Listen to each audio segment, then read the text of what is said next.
Chapter 6 Daily Roman Life in the City Part 1 Rachel Reedmuch's Report. With Carthage conquered and the Punic Wars finished, there was nothing to stop the spread of Roman power. Rome became the heart of the Mediterranean world. The Romans realized that they no longer needed to worry about growing and producing all their own food.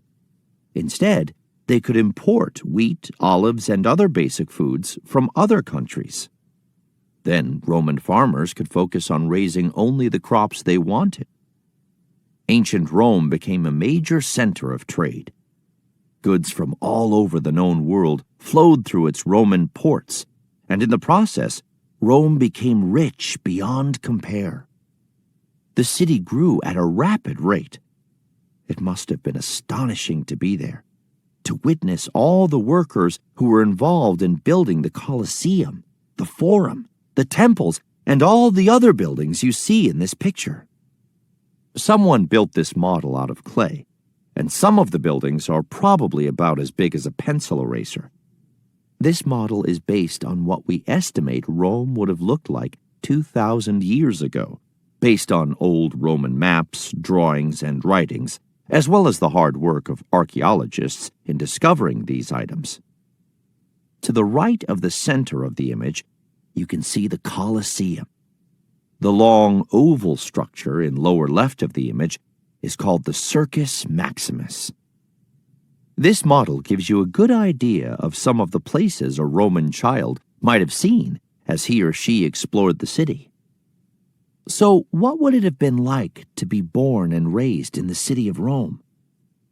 Let's imagine that you are a child born into a plebeian family. You live with your mother, father, sister, and brother in a small apartment near the center of the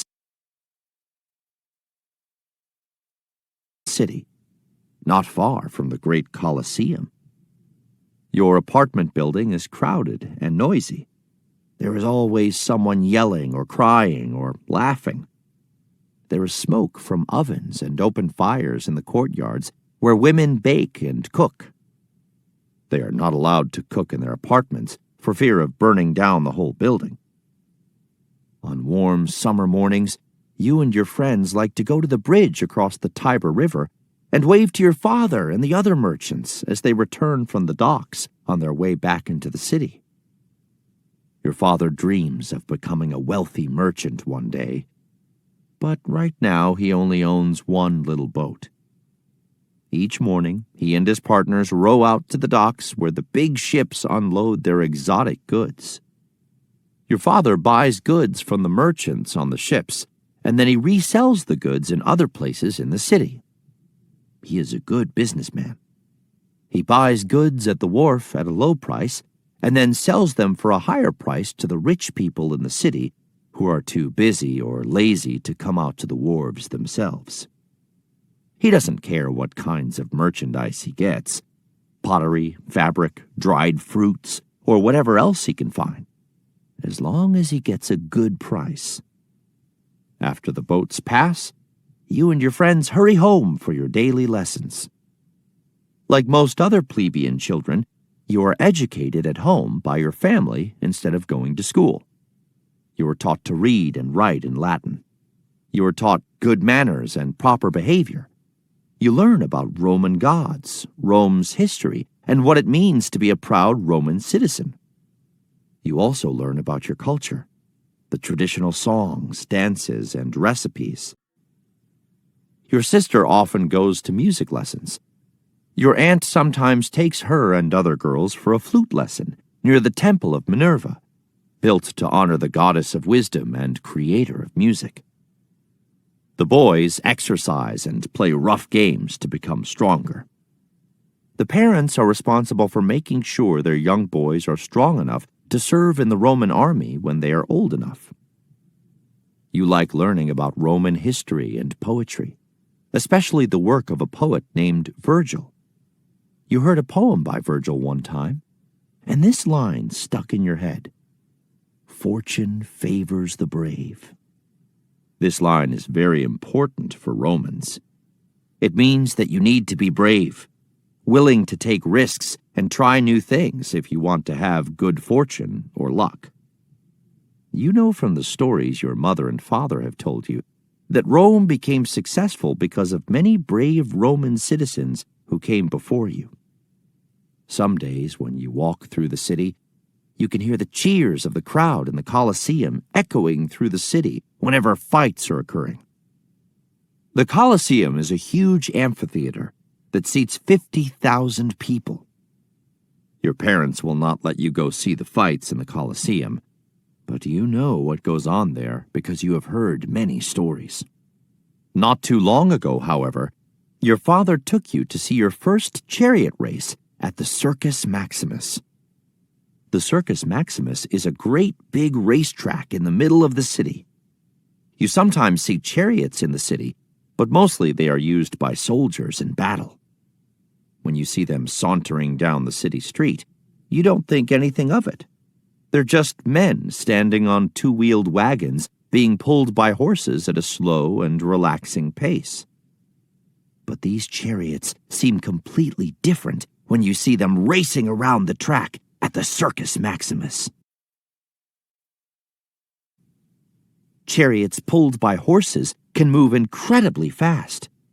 They can also be incredibly dangerous. The driver, called a charioteer, stands on a wheeled platform and clings to the reins, hoping that he can keep control. Most of the Roman charioteers are men, but there are a few women too. As they quickly round the curves in the racetrack, the chariots often look as though they will crash at any moment. And sometimes that is exactly what they do. Rome is a huge, crowded city. You never know what you're going to see on any given day. Just the other day, you saw a man leading lions down the street. You have no idea where he got them or what he was planning to do with them. But seeing lions in the street is not that unusual in Rome. People from all over the world live here, and many of them follow this saying, "When in Rome, do as the Romans do."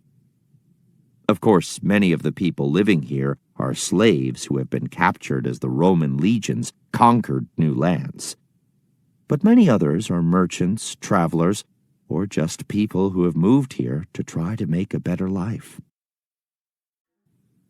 The city is full of opportunities for acquiring wealth, new knowledge, and new experiences. Even though you were born and raised in the vibrant city of Rome, you are still amazed every day by all the things you see and do. Sometimes you need to relax and get away from the bustle of life in the city. Fortunately, there are quiet places in the city to relax. Your favorite place is on a little patch of grass near the Temple of Apollo on one of the 7 hills where Rome got its start. There you sit and admire the aqueduct.